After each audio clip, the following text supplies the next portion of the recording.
Well, you guys were in 2018 about Josh Allen. You guys wanted Josh Rosen, and now you guys are that we don't have a receiver. I don't get it. Like, about wide receiver is one of the dumbest arguments I've heard.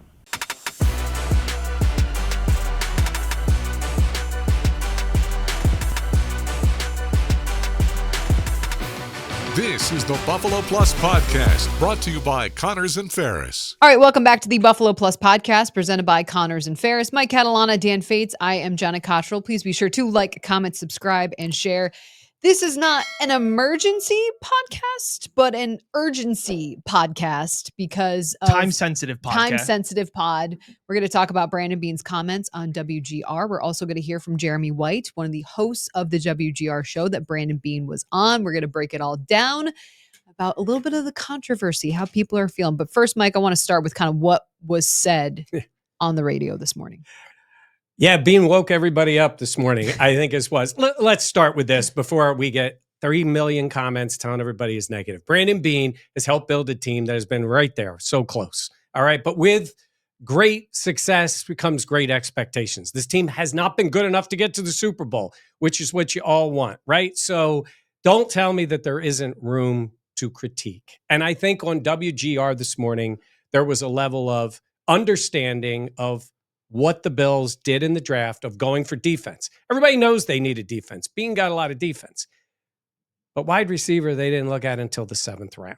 So that was the comments going in until Brandon Beane had his regular call in. And when he called in to Jeremy and Joe, as they say, the GM came in hot. It's just listen to the last few minutes of your show before I came on, waiting on here. All right. Sounds like 2018 all over with you guys. Well, how so? Well, you guys were in 2018 about Josh Allen. You guys wanted Josh Rosen, and now you guys are that we don't have a receiver. I don't get it. Like, we just scored. Hold on, let me talk. We just scored 30 points in a row for 8 straight games. A year ago, I get you guys asking why we didn't have receivers, but I don't understand it now. You just saw us lead the league in points when you add all the postseason. No one scored more points than the Buffalo Bills, including the Super Bowl champions. So you just saw us do it without Stephon Diggs, same group. How is this group not better than last year's group? Our job is to score points and win games. Where do we need to get better? Defense. We did that. So I get it. You got to have a show, and you got to have something to about. But about wide receiver is one of the dumbest arguments I've heard. Yeah, I think they were joking around that Beane woke up and chose violence. And I respect that. And I understand part of where Beane's coming from. Because it had a little bit, to me, the vibe of the end of the season press conference when he was kind of talking about what are you going to do to get over the hump? And he was kind of like pushing back. And it was a little bit of that emotion, anger, like we're close. And we're going to keep knocking on the door until we get there. And I respect the fire, the passion, the emotion of standing by your decisions, but it came off a little dismissive, and it came off a little bit. And like I said, we joke around with Jeremy in a second, but about the fan, he made a comment about like, well, that's what fantasy football people want to know, and that I think to me that struck the wrong nerve, at least for me. Do you feel like that? I mean, it seemed like that definitely did strike a nerve. Well, what I want to know from you, Jenna, is Josh is awesome, right? Yeah. Is there an NFL rule about maybe not being able to make his job a little easier? I mean, look, they have good players, but advancing that wide receiver room might make it a little easier for your superstar quarterback. So we did our post-draft recap. And one of the points that I had on it was that I wish the Bills addressed wide receiver before the 7th round. A lot of times 7th round guys they're definitely not a lock to make the roster. And that position, what will happen with that? The reason I said that is because Josh Allen is phenomenal. And what he has been able to do, as you know, he's the NFL MVP. So he has done more with less throughout the years, especially last season. But imagine giving Josh Allen more. Like, I just don't think that there's an issue with wanting to have more talent around Josh Allen. And I'm not saying that needed to be a 1st-round pick or even a 2nd-round pick, but I just thought earlier on than the final round, it would have been important to add a guy that had some of the traits that you want to see. And that was my critique of wanting to have a wide receiver drafted earlier on. Because Josh Allen, the way I think about it is like, do you want more money? Like, more money is better. More talent is better. Like, you can survive on less, sure, but why not have more? If you look at their history since Josh has been there, they've drafted 7th round, 6th for wide receiver, 7th round, 6th round, 6th round, 5th round. They went once in the 2nd round, which was last year with Keon, and once in the 4th, which was Gabe Davis, and then in the 5th, Khalil Shakir. Mm-hmm. Never a first, and I understand they took a tight end there when they got Dalton Kincaid. Never in the 3rd. It's just been a place that oddly they've done pretty well, and certainly in free agency or in trades, like you mentioned, they got the Diggs trade, and he was great. Beasley was really, really good. Yeah. Emmanuel Sanders, Brown, those guys were really good. They have not invested in the draft, and Jeremy mentions this too about they've invested a lot in running back. They've invested a lot in the D line. There's other positions. They've just left that one to Josh Allen. Basically, here, Josh, make it better. Yeah, and he was other points that Beane had was that he didn't see the wide receiver as a glaring hole in this offense. I would beg to differ. And I think part of the reason, and again, before people start saying we're negative or nitpicking or anything like that, like all of us here had the Bills winning the division, possibly going deep as who knows what would happen in the playoffs. So like, this is not it. And I think I was replying to one of the comments and I was like, I even thought that we said, one of us was like, if Josh succeeds with this group of wide receivers, when we were sitting there at training camp, he's going to be in the competition because of the narrative. And the narrative was he didn't have a lot. So it's kind of tough to hear a GM say it wasn't a glaring hole, but you're not sure about what you have in Keon Coleman. You're hoping Curtis Samuel, you're hoping Dalton Kincaid all take these next steps forward. But you had those same hopes last year, Mike. Mm-hmm.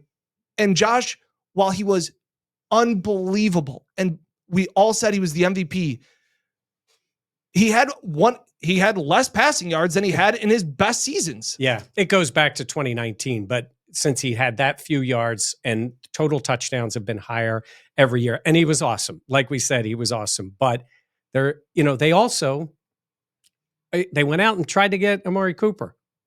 Yeah, because they didn't think there's enough, and that didn't really work.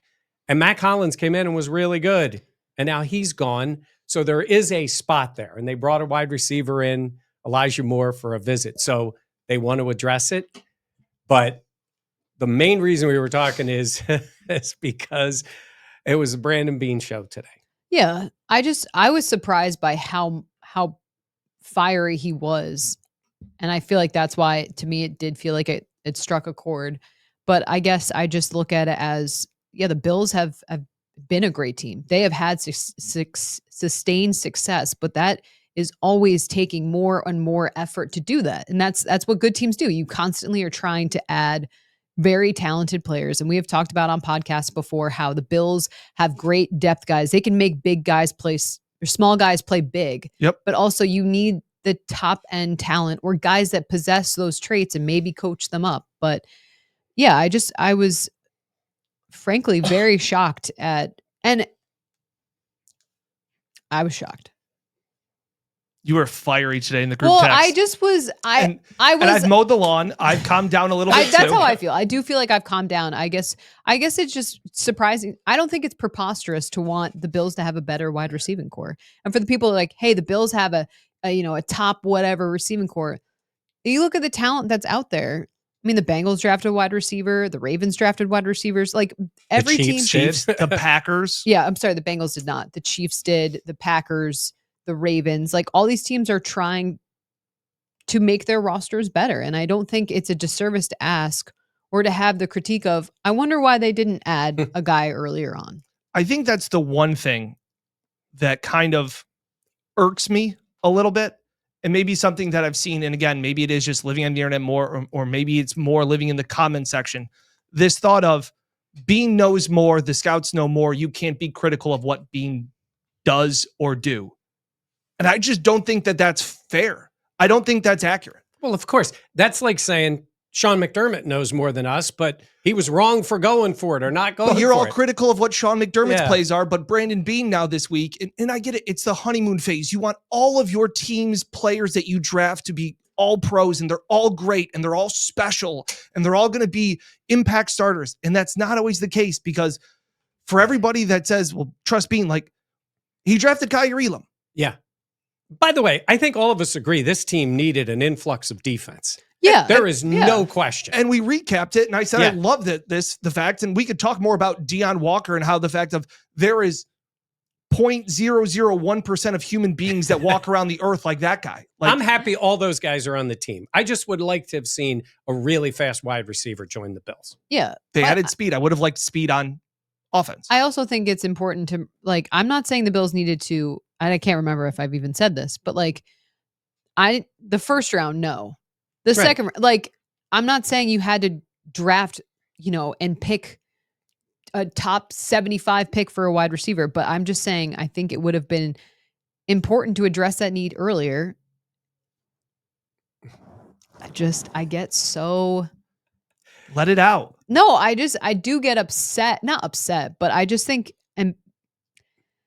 it's preposterous to think that, like, Josh Allen is such an incredible talent. Why do you want him to play with one hand tied behind his back? The wide receivers that the Bills have, Khalil Shakir is a phenomenal player. He's great. Why don't you want to add more players like him? You drafted a guy like that. Curtis Samuel, he played really well at the end of last season. He did deal with that injury that kept him off the field. There was disconnect early on. What happens if there's an injury again with that? Mack Hollins is now in New England. You brought in Josh Palmer. I think he could be good, but we don't know what that will look like. You're expecting Keon Coleman to take a step up. He had the injury last season. Players don't linearly Development yeah, is not linear. Thank you. Like, I got just you. because a player's entering year 2 doesn't mean that they're going to be better than year 1. We saw that with Dalton Kincaid. I'm just stunned. Dan had the I know. I got so flustered. That's but, how you know Jenna's so fired up, is that I'm correcting well, no, her on grammar. I got flustered. But my point is that the Bills receiving core is fine. But why wouldn't you want to add more talent to that? And when people are going to say, oh, well, the Bills didn't lose the AFC Championship because of their offense. And I think that is a reductive point. Love that word. By the way, we were all stunned this morning. You know who was really stunned? Jeremy White. All right, Jeremy, thank you so much for coming on the show. Quiet Monday morning for you? The usual, right? Just, Josh Rosen, Josh Allen, that comes up every day on our show from the GM of the Bills. Yeah, quite a Monday. I just want to kind of hear your thought process and just kind of what you take of what went down and kind of your point as well about wide receiver and why you think that is important for this Bills team. So, I mean, admittedly, I am the biggest wide receiver. We need wide receiver train. Just something to talk about, have a little fun. And last year was big for this, and it's been big for a couple of years. And even this year, I feel like I was kind of pretending, like, we're probably not going to do it in a big way, but it's something they should look at in the 3rd or 4th round, which I feel like the Bills kind of expressed that might be a spot for them. So we do our segment with Sal, going through the whole draft class. I mean, in the segment before Brandon Beane, we were 10 defensive backs deep before I brought up, all right, well, Sal, the other story is wide receiver. They didn't really address it. A 7th-round pick, isn't it? And it's got to be one of the stories of the draft. So the question I have is, should we start acting as if Brandon Beane doesn't prioritize the position? Which I think is a fair question to ask, given they don't really draft it all that high. They traded the one for Diggs, and past that, it's, Keon Coleman and Gabe Davis and Khalil Shakir, and it always takes a back seat. And he came on and said, I heard you talking about it, and came at us like we were trashing the whole draft class and the whole process. I feel like he got bad information along the way, because it really wasn't the tone of the morning, but he wanted to make a point about wide receiver and how he feels they are more than adequate there. And he even referred to the idea of complaining about receiver as being one of the dumbest ideas he could hear. Jeremy, I want to ask you about, you talked about Keon, and the year before they go with the tight end. So pass catchers both times. If those guys were looking like they were exceptional to this point, it probably wouldn't even be a conversation, right? He invested a 2nd and a 1st in the last 2 rounds. I mean, the tight end's been okay. Keon, a lot of questions. They have questions about him. Doesn't that play into the whole thing? You would think. And, for them to be so, or for Beane to be so defensive on the receiver, last year you traded for one midseason because it wasn't working out well enough. And even on the straight numbers game of it, they lost 2 and added 1. So even if you liked your plan from last year, you're still 1 short. So it seemed to me, they have these needs, defensive tackle and corner 2 and young edge. But right, maybe that's a part of it. Maybe he feels like anybody wanting a wide receiver isn't giving enough credit to Coleman and Kincaid and what they can still ultimately become. But even if they are great, I think a 4th-round receiver would make a lot of sense. Sean McDermott talked about stretching the field horizontally and vertically, and they don't really have anybody that they've added to do that.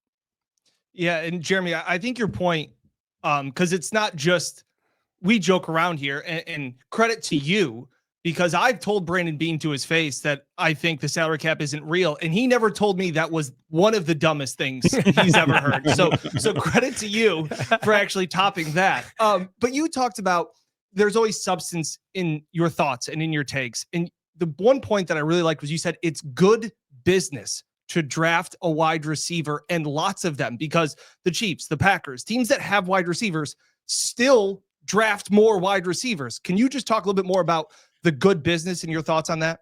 Sure. So just base it on salary. This is one of the reasons that teams stop drafting running backs early, and they're back to it a little bit. But if you draft a running back with the 5th pick, that running back is like the 6th highest paid running back in football. And if you draft a receiver with that same pick, you're down to like the 40s. If the Bills had drafted a wide receiver with their 1st-round pick, he would have been, I think the number I saw was the 71st highest paid receiver. It's just getting free agents. We all know free agency is expensive, but not every position is created equally. The Bills paid $8 million a year in 3 years for Curtis Samuel, who did not really produce in year 1, and maybe he's got more to show. Josh Palmer, cast-off might be strong, but the Chargers said thank you for your services and drafted another one. Yeah. To pay $10 million for Josh Palmer, if you're someone that thinks enough about receiver, I need a defense, you can spend that $20 million on the defense if you draft receivers. You save more money by drafting receivers. So financially, it just makes sense. It's a position that gets chewed up, and if a guy doesn't last, you can send draft picks aside. If Curtis Samuel were a 5th-round pick, you'd say, draft somebody over top of him. Who cares? But instead, because he's got 3 years and 24, I have to hold a place for him, and that's just not good business. I wanted to clarify, too, because I think sometimes looking at comments and stuff and seeing stuff on social media, it's like, why would the Bills spend a 1st-round draft pick or a 2nd-round draft pick? In your opinion, did you expect them or want them to even go that high? Or were you thinking more meat and potatoes of the draft later on? I would have done it anywhere. I definitely did not expect it in the 1st round. I thought the 2nd round was possible. And the 3rd round, they had 2 seconds. So I thought the second round pick was a sweet spot. Then they go in the 4th round. They move up in the 4th. And right there are a couple nice ideas at 4th round receiver. Royals from Utah State, like people like that idea. And the Chiefs take him, so it's just, I don't need to be obsessed about any one guy. Kyle Williams was an idea I liked. And I went back to the whole draft and looked at every time the Bills picked, how many times did a receiver go right in front of him? And there were a couple times where it's 2 picks ahead, 3 picks ahead. And, most people would say, well, don't drift off your board. Go ahead and just, hey, sorry, nobody's there. We'll take a defensive tackle. We'll take a cornerback. And that's fine. But reality is, what's more important, a wide receiver in the 5th round or a blocking tight end? Like, let's take it to what the best case scenarios can be. The best case scenario for a blocking tight end in the 5th round is he's on the field sometimes in sub packages. The best scenario for a wide receiver in the 5th round is Stephon Diggs. You get such inequalities for the ceilings that you're shooting for. And I think it's a Bills team that Beane has built very well. But if it's missing anything, it's missing some blue chip talents. And taking a couple swings over the last couple of years, too, if they had just done that, we wouldn't be having this conversation. They've spent a lot of picks on running backs. A 2nd, 2/3, a trade for Nyheim Hines, Ray Davis. I've got all these picks on running backs that I could have just used on receiver. Josh won the MVP last year. I don't know if you've heard this, right? I have. And so everybody says, look at what we did. He won the MVP. He won, and he's awesome. We all know that. But a big part of the narrative of Josh winning was, look at what he did it with. His numbers were down. His passing numbers were down, no question. And people talk about joining this group and where's that player going to be? Mack Hollins walked in the building and caught more touchdowns than any wide receiver and was on the field for 66% of the snaps as a wide receiver. I think this idea that this room was so complete is a misnomer. And if Josh could do this all again, I think it's going to be difficult to repeat what he did with this same group and Josh Palmer this coming year with the limited turnovers and all the things that went well last year. How can this group do this again and average 30 points again? I mean, Josh Allen is probably that good, and Joe Brady might just really be that good, and their offensive line is elite, and James Cook could have another big season. I think they could put up 30 points a game, and this is, I think, a part of it that it comes across, people don't like it. I mean, you guys know how this works. Oh, we're being nitpicky. Well, when you're this good, that's all there is to do. You got to be nitpicky. So you tell me 30 points per game, I say, that's awesome.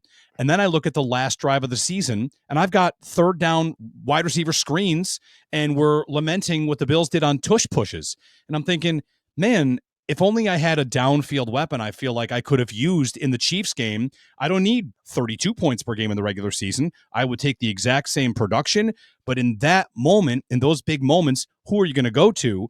In the regular season during Stephon Diggs' career, they went to Diggs in those spots, and it worked. It worked in Arizona before the Hail Murray. It worked in Detroit on Thanksgiving. And Diggs never really showed up like that in the playoffs, but they had guys they would really feel like they could go to. And right now, you know, that 4th and 5 play, it looks like it's going to be a little orbit to Shakir out of the backfield on 4th and 5 on the road in the AFC Championship game. Instead, it's a prayer to Kincaid because of a blown coverage. The whole thing just feels like I know we're getting at the very, very small margins, but man, they threw so many screens. And if you want to make this a point about Josh, 2 minutes left in the game. Josh Allen is at his own 20. He needs a field goal or a touchdown. If you're telling me he's dropping back and throwing the ball, I like your chances. If you're telling me he has to throw screens, I'm thinking, how did we get here? Where you're taking the brilliance away from the quarterback because the ball's out of his hand right away, and now it's Amari Cooper that's going to make the play on 3rd and 10 instead of Josh Allen. So, you know, I feel like this is how to get more out of Allen, how to bring more out of him because he is a wizard. Yeah, and we're talking to Jeremy White from WGR 550. I took notes. I listened to your whole hour. I took notes on it. I do have to come clean for something of myself too. I was an MVS truther. You and Joe were talking that there were, and I thought I was going to get a mention there because I was. Beauvais likes to dunk on me for it. They like to dunk on me for it here, so I wanted to come true there. I'm a Tyrell Shavers truther, so like that's still available. So yeah. My last one is just you talked about this was the Bills GM giving fans bulletin board material. I thought that was really interesting because I think you're right. They have won a lot, and I thought at Beane's end of the year press conference he was fiery a little bit there too, and he was like, "We're knocking on the door. We're going to keep knocking on the door," things like that, but. I thought your point was interesting. Could you just expand about, giving the fans bulletin board material? Well, it's one thing to say the board didn't fall that way. He has previously said, I'd love to have a Jamar Chase. I'd love to have a Tyreek Hill. And instead, what he kind of did today was he mocked the idea that a receiver being added would help them or that they need it. It's almost like they want to do it without a receiver to prove people wrong, which I don't know. That doesn't seem to make a lot of sense. So the bulletin board material is, let's say they have the exact same season or go out earlier and the defense doesn't come to play. Well, then that's McDermott to some degree. Or is that now on Beane because you drafted all defense and we've seen your defense fail before? Are they coming up short because they're thin at receiver because Keon Coleman does not take a step or Josh Palmer doesn't draw enough coverage? They got 4 games into the season last year and had to make a big trade. And by the way, when people asked about Amari Cooper, Beane went out of his way to say that they scored 7 more points per game when Cooper was in the lineup. Okay, you bring him back? Because which is it, that you don't need him or that you did need to trade for him? So I think the bulletin board material is that they could score 30 again, and I guess he could stand on that again. But Bills fans, A, appreciate how good the team is, but B, need it over the line. You got to get over the line for Josh Allen. And if you're failing him really in any way, I think you're in the way.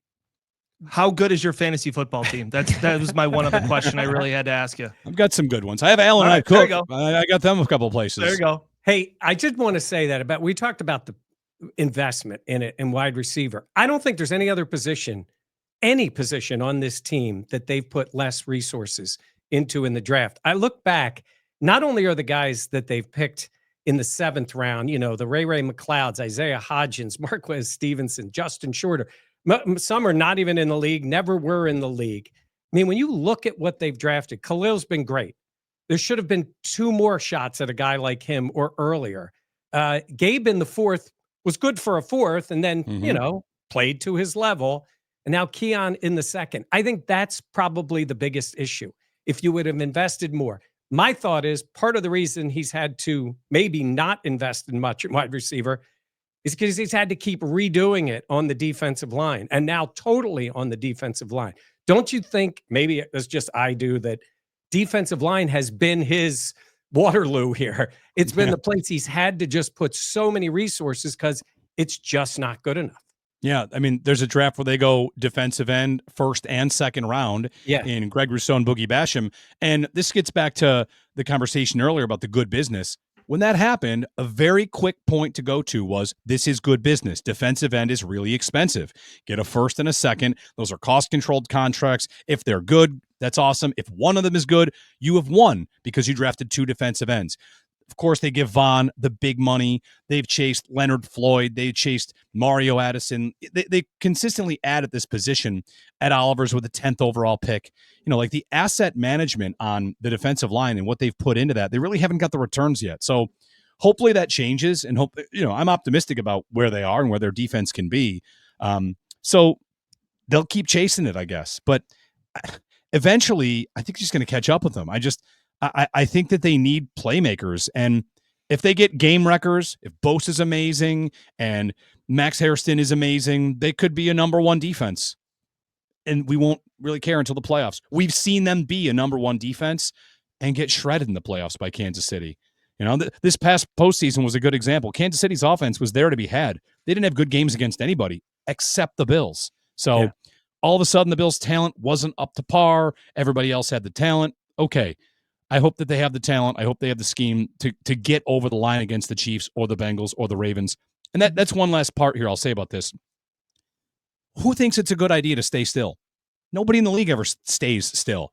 And for Beane to say, we scored 30 points, what's the issue? Oh, congratulations. Baltimore had a good year, and they're going to try and make it better. And Kansas City had a down year, and the Bengals are going to get a better defense this time. The idea that you're just going to stand still, I don't know why any GM ever would plant that flag. That's kind of the bulletin board material moment. Like, we were good enough. We're going to be good enough again. Dan is giggling so much. He just wants to agree with you. Well, no, we before we sat down, and I just said, well, the Patriots are going to stink next year because they were stunk last year. That's how the NFL works, right? It's for a very long time. That's what it stands for. Yeah. Oh my gosh. No, but I get it. In terms of sustained success is really hard to come by. The Bills have had a piece of that, but also how can you get over the hump? And that's something we have been talking about for years. Jeremy, thank you so much. Obviously, everyone can find you on WGR, but where else can people see and hear your work? Mostly on WGR. Just started to, get in the YouTube game with Joe Marino of the Locked On Bills podcast and Jerry Ostrowski. So we're doing a show twice a week on the Locked On Bills channel. That's been a good extra degree of fun. So I'm in those spaces and I don't know, everywhere else. On the T-ball field lately. My son just started T-ball. So you'll see me out there. We love it. Thank you so much for joining us, Jeremy. We really appreciate it. Thank you. We'll catch you next time. Thank you. Thank you again to Jeremy. It was a lot of fun. No, he's a very busy guy, so we appreciate the time. Yeah, I thought he was really honest. And look, he's a pro. He's on there with Brandon all the time. Listen, Brandon Beane's entitled to get fired up, and he did. Yeah. It just surprised us because I don't think this year there was as much talk about this being the vital need that it was the year before. 100%. Then they went out and spent the second round pick on Coleman. So it's the highest they've ever used. Yeah. And even last year, there were so many wide receivers in the draft. I think the thought was maybe they would have taken another one in the 4th or in the 5th. They decided not to do that. They decided to, then use the 3rd to get Amari Cooper. I keep going back to that because that's a valuable asset, and you used it in the middle of the season. Well, I always think about, people were asking me, like, do you think the Bills will take... You used that because you needed to use that, because your wide receiving core was not good enough. You are right. That's true. Now, did it pan out how you thought? No, but you made that move because you were like, oh, we got to add more to this receiving corps. Dan, I always think about, I think about like Donovan McNabb when they got T.O., years ago, and then his career. Tom Brady was so good, and then they got him Randy Moss. Yeah. And I'm not saying they were getting a Randy Moss level player here, but like he went from being so good to incredible that year. And I'm just thinking, it's almost like I feel like Diggs got Josh to a certain point. Talent-wise, Diggs should have ended up being better. I think 90% of that is on Diggs. Yeah. But that level talent elevated Josh.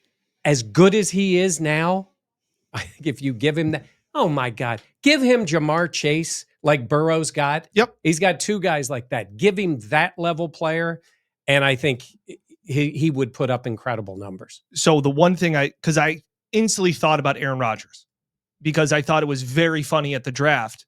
It's in Green Bay and they take a wide receiver in the first round. Yeah. Like I thought that was just a really nice subtle jab to, that kind of thing.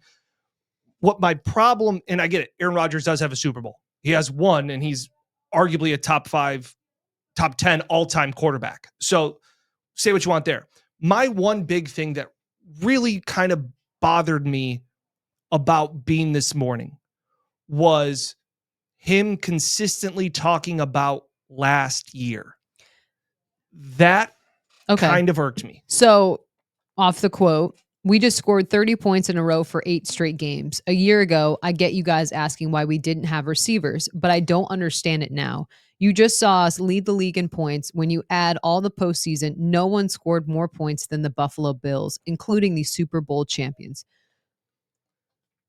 I mean, that's factually accurate. That is factually accurate. I would say that they did it by limiting turnovers to an insanely low number. Yep. And Josh was great. He was smart with the ball. Cook didn't fumble the ball, like all those things. Just law of averages, that's tough to repeat. Yep. And it did feel like it was a methodical way of scoring points. They did have a couple of games where they went high wire, like the Rams game and the Lions game. Yep. Those two 49ers. were crazy, though. Yes, and the 49ers game. But for the most part, that's what it was. Jags game. Yeah, like this was to me like it's that thought of like we have enough or that we've done enough, so we're fine. Complacency. And I just didn't like that vibe because whenever we talk about, you talk to any team that has gotten close to the point that the Bills have, constantly in the dance, just never getting over that line. Okay, because when the final songs, they're left on the dance floor and they're watching the other two teams play, but this thought of I've done enough. And when you talk to those teams, that was my point. I got lost for a second.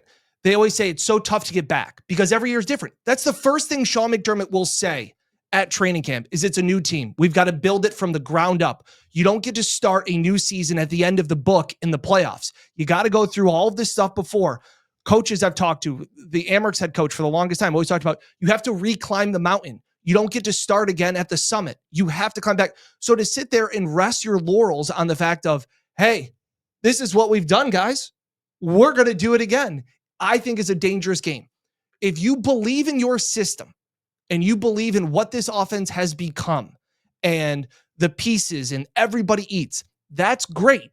But Mike, to your point about they went 10 games without a running back fumbling a football. Like, that's a dangerous game to play, in my opinion. Yeah. And thinking that you're going to do what you've done, I think is a dangerous mindset and a dangerous way of being like, well, we're just going to roll the footballs out there. And because we did it last year, we're going to do it again. Yeah. It'd be one thing to say, hey, I really believe in our system. I really believe in our coaching. I really believe in our guys. I would have been like, okay, I disagree with that. But you're saying, hey, we 10 toes down on these guys in this system. But for him to say it's one of the dumbest arguments I've ever heard, I thought was pretty surprising.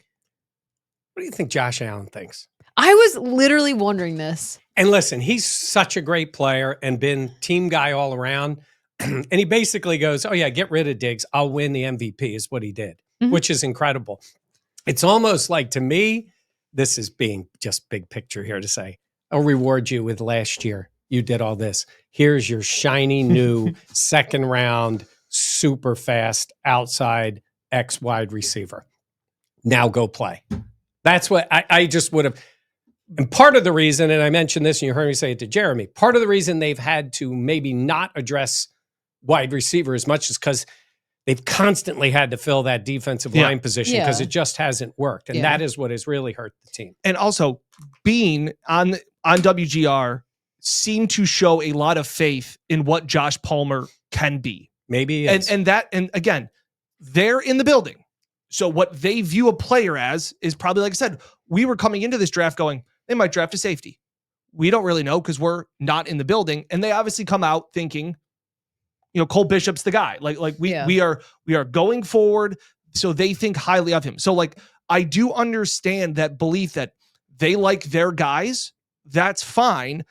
But let's not be numb or naive to the fact that in the AFC Championship game, your best wide receiver was Mack Hollins, and you let him walk.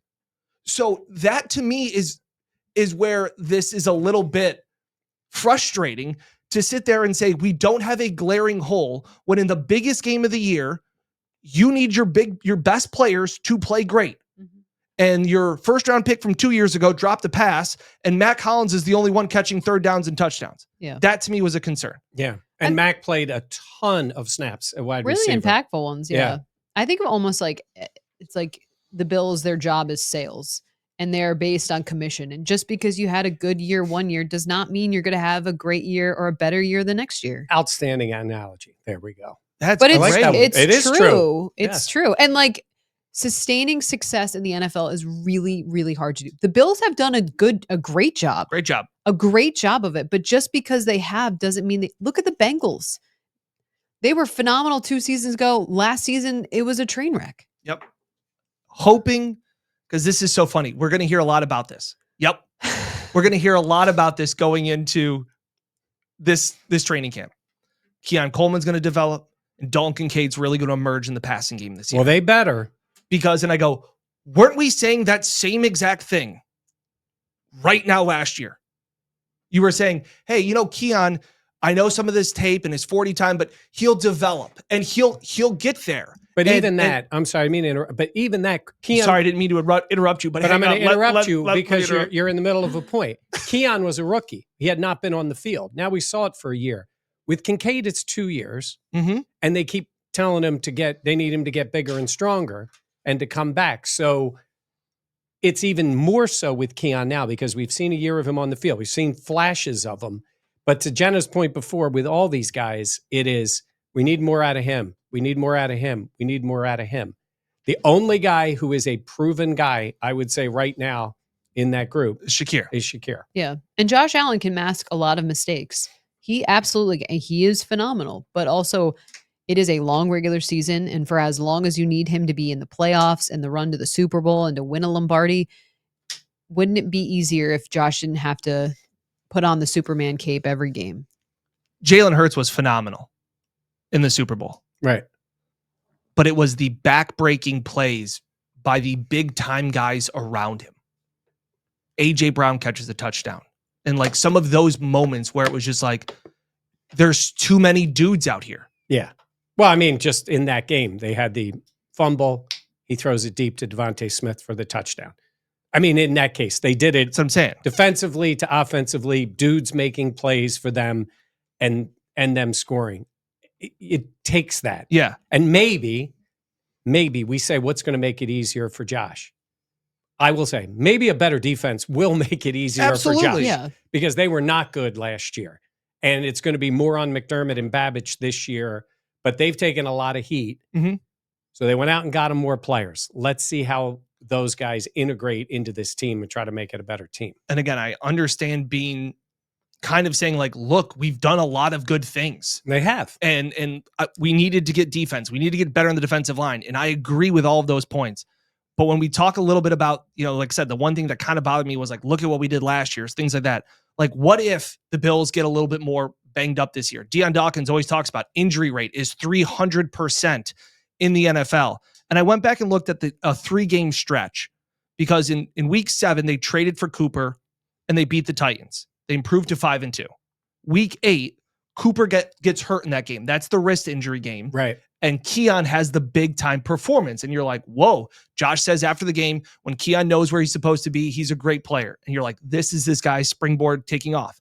So they didn't have Cooper for the next game. That was week 9 versus Miami. Okay, that was Tyler Bass's 62-yard field goal. Right. Josh only threw for 253 yards in that game. You're like, that's fine, right, Dan? Well, he threw 63 of them on a screen pass to Ray Davis. Okay, or not a screen pass, a swing pass, and Ray Davis took it to the house. In that game, only 3 wide receivers caught a pass.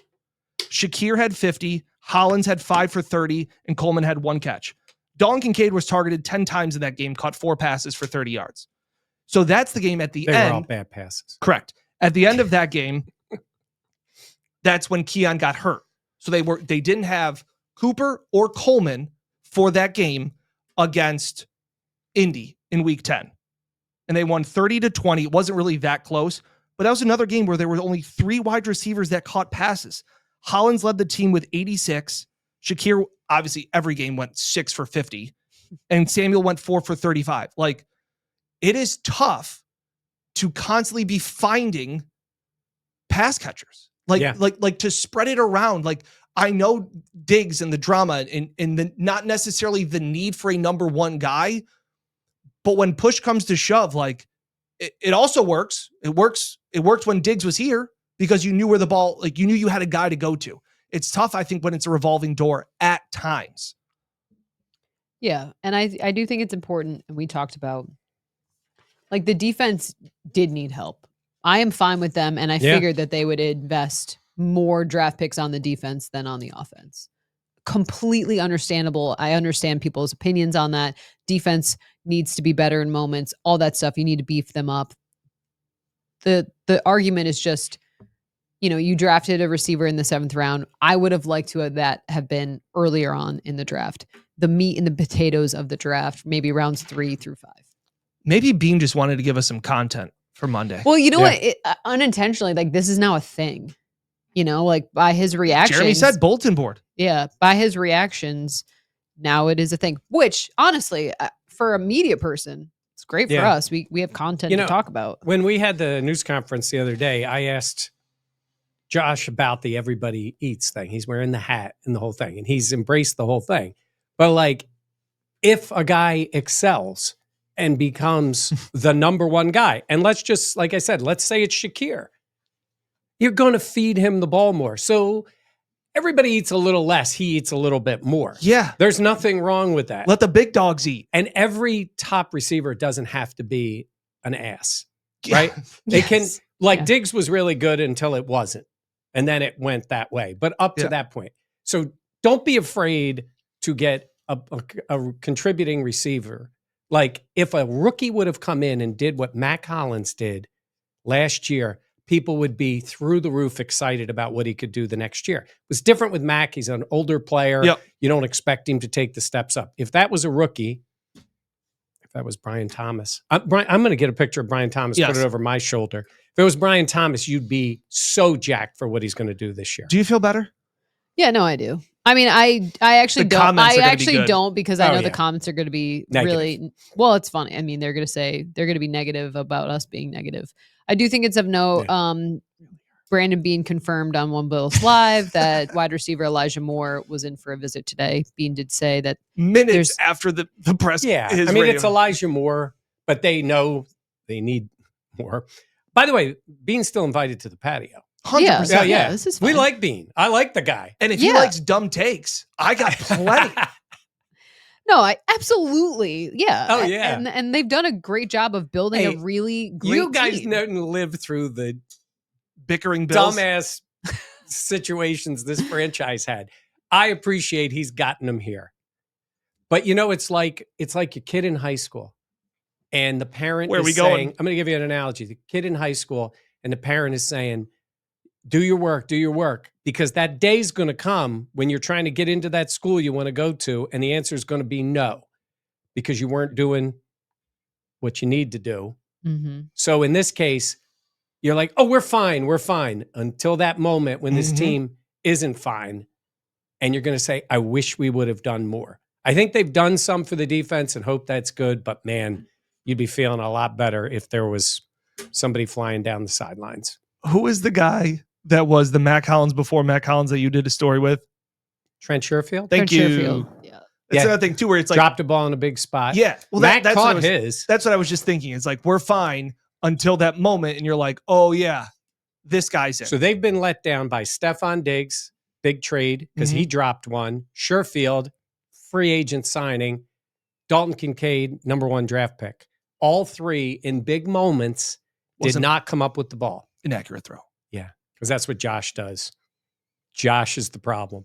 I loved having Jeremy on. Yeah. Yeah. Pro. Pro's pro. Yeah. All right. Anything else? I'm sure the comments are going to be lovely. Honestly, in the comments, let us know your thoughts. I'm sure you already are, but what your take of it is. And this is the best thing about sports, is especially this time of year. It's all about the discourse. It's all about the discussion. Hey, I know more about television than any of our viewers, but they seem to criticize me.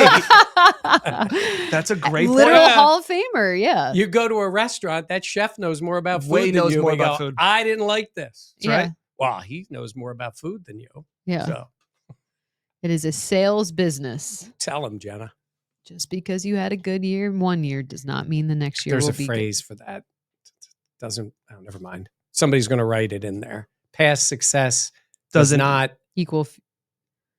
Past results don't equal future success. You're close to it. It's something very close to that. Let him cook. Yes. Let him cook. Dan's on a roll today. I Dan's know. on a roll. I know. I told myself I didn't think I got too triggered, but I wanted you more triggered. no, because that's Because just, you were more fired up in the group text. I was, but I had Group time text. to kind of level out.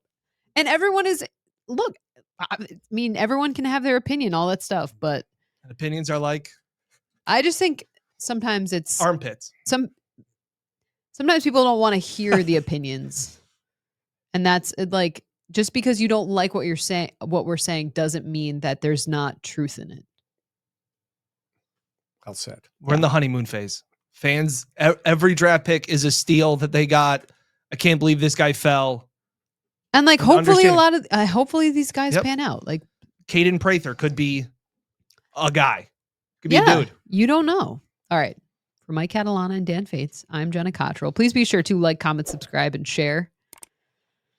Wow, the comments. I'm scared. Did I already say for Mike Catalana? You did. Okay. Yep. All right. Good. So rattled. All right. Thanks for watching Buffalo Plus. Connor presented by McDermott. Connor McGregor. It's McGovern. Thanks for watching Buffalo Plus, presented by Connors and Ferris.